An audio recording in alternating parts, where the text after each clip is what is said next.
Bantay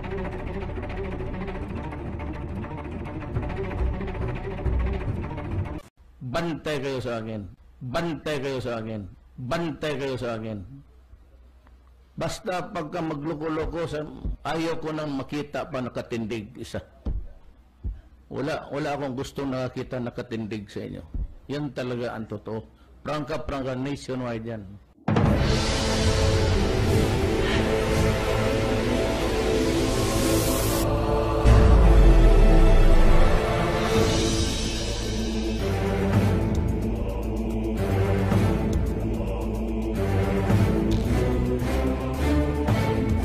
Aresto sa isang drug-by-bust operation ang dating sexy star na si Sabrina M.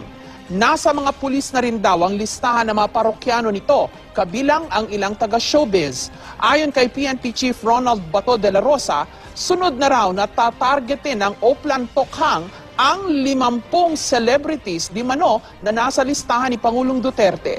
Live mula sa Quezon City, may report si Marisol Abdurrahman. Marisol? Jessica, matapos nga ang isang linggong surveillance nga dito kay Sabrina M, na aresto na rin siya kagabi sa isinagawang bypass operation. Di na siya nagbigay ng anumang komento sa atin, pero ayon mismo sa Quezon City Police District, base nga doon sa kanilang nakalap na impormasyon, matagal-tagal na rin daw nasangkot sa pagbebenta ng illegal na droga ang dating sexy star. Ang video ito ang naging hudyat na ikinasang drug bypass operation sa Barangay Pasong Tamo sa Quezon City kagabi. Makikita rito ang paghit-hit di umano ng shabu ng dating sexy star na si Sabrina M o Karen Palasige sa tunay na buhay. Si Sabrina mismo ang nag-operasyon. Yes, siya mismo. Yes, siya mismo. Isang bulto, 5 grams or equivalent to 6,000 pesos.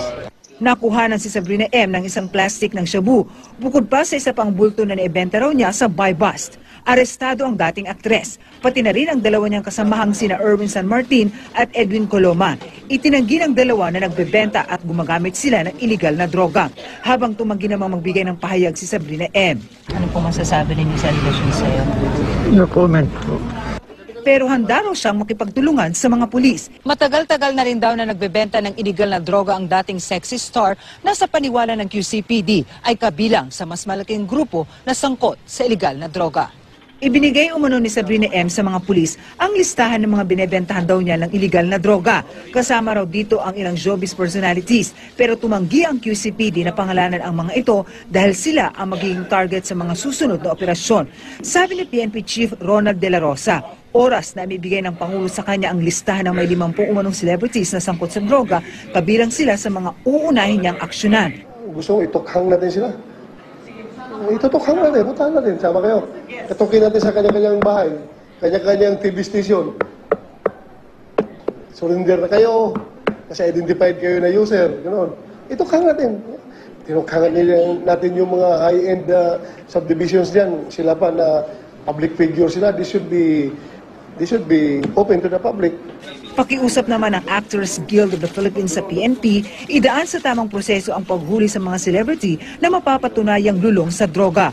Huwag daw sanang agad-agad i-anunsyo ang mga pangalan ng mga kasama nila sa industriya. Ang pakiusap ko lang sana, daanin natin sa proseso at kung kailangan i-drug test yung mga nasa listahan na yun, ay tutulong kami sa pag-himo or pag-encourage sa mga nasa listahan na yun na magpa-drug test. Tamang proseso muna.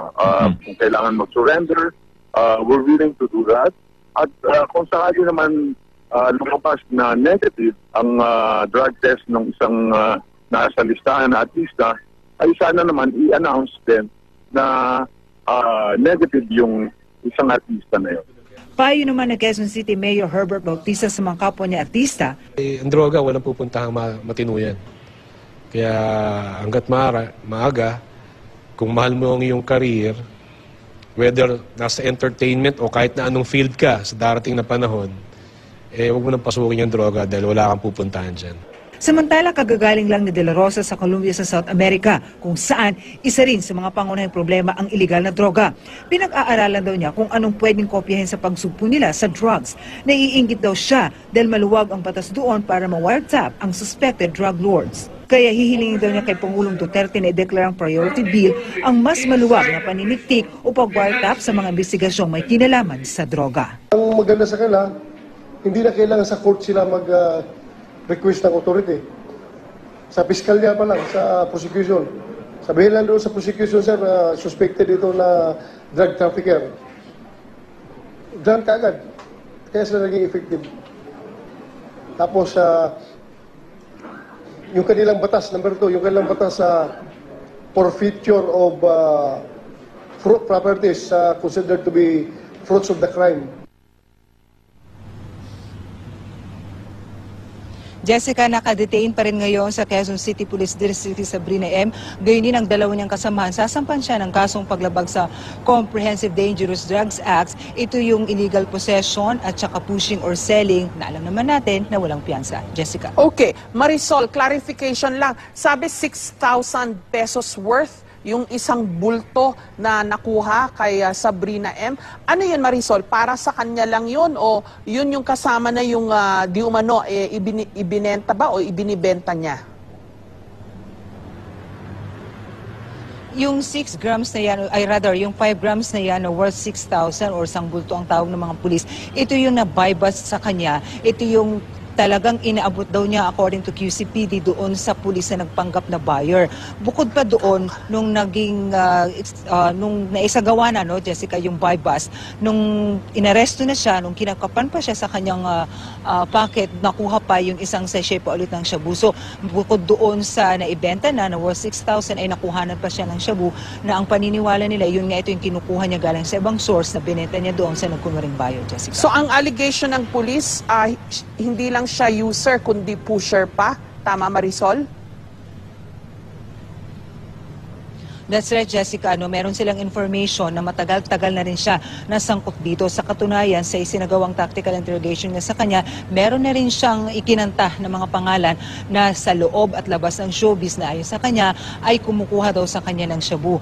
Pero syempre hindi na muna ito dinivulge ng QCPD dahil isa sa ilalim na nila ito sa mga operation gaya na lamang ng surveillance. At nilinaw ng QCPD sa atin, Jessica, na bago pa man nila ito na aresto, nung nagkaroon nga itong naglabasan niya itong mga personalities na sinasabi involved sa droga, ay nagsagawa na raw talaga sila ng mga surveillance sa mga artista before pa man ito si Sabrina M nagbigay sa kanila ng listahan. At yun nga, 1 week surveillance itong si Sabrina M hanggang na-aresto nga siya sa isang buy-bust operation kagabi.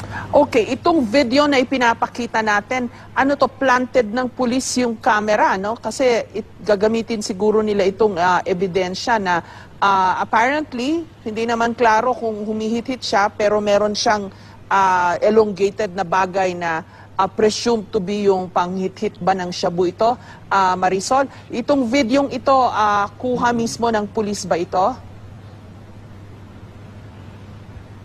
Jessica, actually, merong kuha talaga yan na actual na humihit-hit siya ng shabu. In fact, mahaba ang video niyan. But of course, hindi natin kasi pwedeng ipakita yan dahil ang pwede lamang natin ipakita sa publiko ay yung umaakto pa lang siya. Mapapansin natin na may makintab siya na something na sinusubo. Pero kung tutusin, Ma'am Jess, mahaba talaga ang video niyan. Kuhang-kuha mismo yung pag-hit niya at yung actual talaga na pag-sniff niya ng shabu. Pero dahil hindi nga natin pwedeng ipakita, so hindi natin ito ipinakita. So, surveillance camera ang ginamit yan. Kaya kung mapapansin ninyo, talagang wala siyang kamalay-malay na kinukuhanan na pala siya ng pulis na nagkunwaring buyer. Tapos pagkatapos ng kanilang conversation habang nagpapat session nga, ay doon na nga nagkunwari bibili. Tapos nung naglabas na nga siya ng shabu, doon na siya inaresto, Jessica. Maraming salamat sa iyo. Marisol Abduraman. Pasok daw sa bagong drug list ni Pangulong Rodrigo Duterte ang hindi bababa sa 50 artista. Ayon kay Martin Dino, bagong chairman ng Subic Bay Metropolitan Authority, karamihan sa kanila ay gumagamit umano ng party drugs. 10 naman daw ang nagtutulak ng droga. Tumanggi si Dino na pangalanan ang mga sangkot na artista pero meron daw sa lahat ng TV networks. Ang ilan daw sa kanila lumutang na at sumailalim sa drug test. Babala ni Dino, posible na raw ilabas ni Duterte ang listahan kaya't mas mainam kung sumuko na ang iba pa at magbago. Bago italagang chairman ng SBMA, si Dino ang naghain ng kandidatura bilang standard bearer ng PDP laban na kalaunay pinalitan ni Pangulong Duterte. Itong Pangulo na binibigyan kayo ng tsansa na to recover. Yung iba, nakikita na natin. Tapos merong mga bago. Lalo-lalo na mga bata. Samantala, hawak na ng pambansang pulisya ang listahan ng celebrities na umano'y sangkot sa iligal na droga. Ito'y matapos malansag ng pulisya ang Ace Vergel Group sa Laguna na sinasabing nagbabagsak ng droga sa mga artista.